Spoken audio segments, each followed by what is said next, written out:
getting an outline to help with organization. So moving into, now we've got this, I have my paper organized, I have to get started with my story. For a lot of kids, that's the hardest part.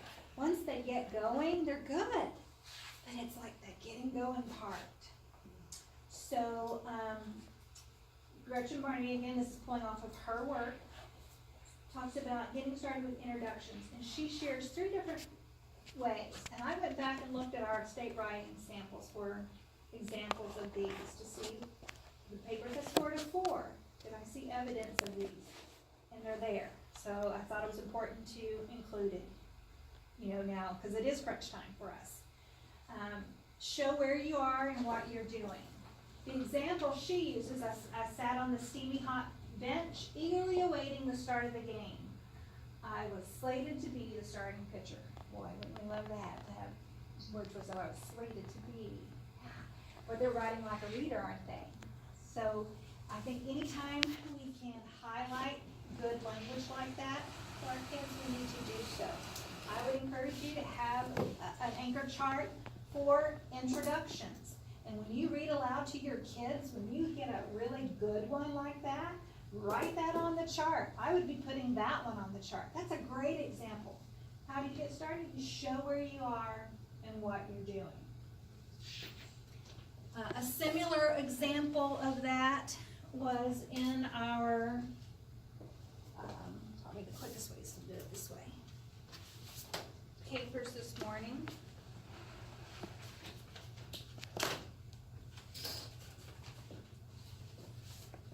When she started by telling us what she was doing. I've been dancing for 3 years. Let me tell you, dancing is super hard work. Just jumped right in there. She didn't describe what she was doing, but she told us what she was doing. So it got us right into the story right away. Another example, start with an important line of dialogue. The example here was, you know what? I'm tired of this, my mama yelled. I'm leaving. No, Mommy, no, I screamed at my mom while she walked out to her car. They're going to put him to sleep if you take him back. So right there, we're hooked. We know what's happening. Now we can see it, that she's obviously taking the dog or cat to the vet. Important line of dialogue to get us to the story. When I think about what we read today from the state examples, we had the one about, do you know that saying, practice makes perfect? Starting with that line of dialogue, she really was just asking us. Again, I agree with Dr. Severance, it was kind of a rhetorical question, but it did get us into thinking, that line of dialogue. So she started with dialogue. $25, I tried not to sound too excited when my neighbor paid me for taking care of her parrot. Again, that conversation piece, that dialogue, $25? It was important to the story, and starting with dialogue was a way to get going. She's getting $25 to take care of the pet. So she started with that, or he started with that, to get into the story about taking care of the parrot. And then the last one is starting with the pattern. I used to think, but then something happened. The example she used was, I used to think that people I loved would always be there for me. But then something happened, and I found out I was wrong. So I used to think that something happened. It's another pattern. Something that was similar that we saw in the papers today was, there is a lot of responsibility in keeping a nice, healthy tomato garden. I, for one, think that keeping a garden is a lot of hard work. What she used to think is it was a lot of hard work. And of course, it is a lot of hard work. So I pulled those 3 out because I could see a glimmer of how these writers wrote similarly to those things. Getting started is just, like I said, working with kids. They have a lot to say. That for some reason, that often that is that frozen. Or frozen. They have that pencil in hand, and getting starting is hard. A lot of times, I'll tell kids just start. You can always go back and revise it. Think about how you really want it to begin, but get going. But I think another great resource is your read alouds.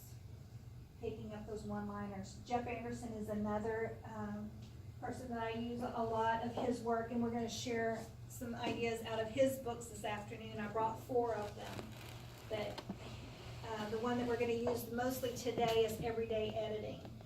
And he talks about how the reading-writing connection is so strong in using the text that you're reading, instead of pulling these sentences out of the air to illustrate. Use the sentences that are coming from the books that you're already reading and loving, and then looking at how that author is using those sentences to enhance their story, and how they can imitate that in their own writing to enhance their own stories.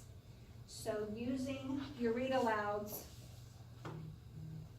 to help with how did this author get started, jotting down some introductions. But here are 3 that would at least get your kids going, and you have some examples to use.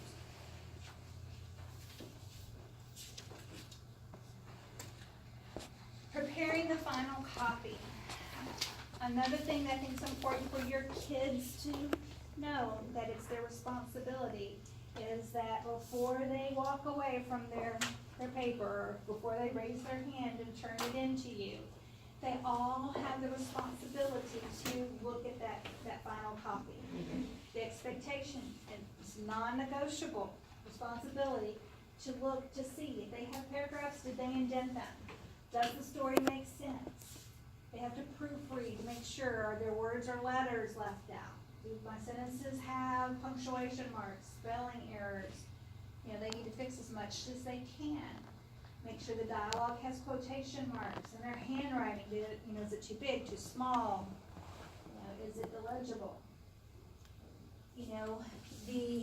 I had one teacher that told the students that just be sure to, before they turn in their paper, they need to make sure that they've gone and checked off each bullet. It says be sure that you clearly state your central idea. Did I do that? I did. Did I organize my writing? Develop your writing in detail. Choose your words carefully. Use correct spelling, capitalization, punctuation, grammar, and sentence. She says, this is your rubric. They're reminding you that this is what you need to do as a writer. So, you've got your planning sheet, plan it. You've got your 26 lines, write it. But be sure you're going back and actually touching each of those bullets to make sure that you didn't forget something.